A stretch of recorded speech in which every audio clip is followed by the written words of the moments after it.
basali nyonso ya Nzambe mawa pe pasi mingi pamba te ngonga oyo toza na kati ya itumba, ngongo oyo toza na kati ya koningana, ngongo oyo makambo ya lolenge na lolenge ezotelema, basala Nzambe ele tozala na kati ya bomoko koya kopesa batu message ya bomoko, message ya kimia oyo kosala ke bato bazala na kimia.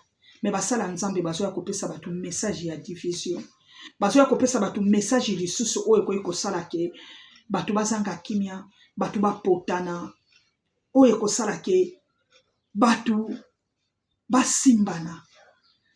Eza kitoko te.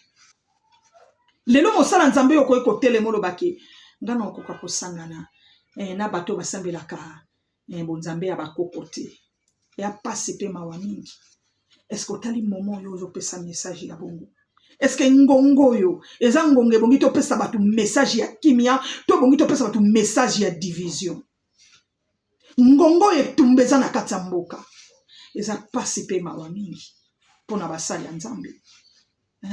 Bozoteya batu bomoko me bino mo bosala bomoko ngote. Eza mawa mingi.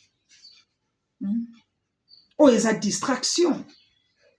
Et pona nini po batu to bangunza batia misu na likambo oyo balobi batia yango misu ale monguna profita kota na kati ya mboka te.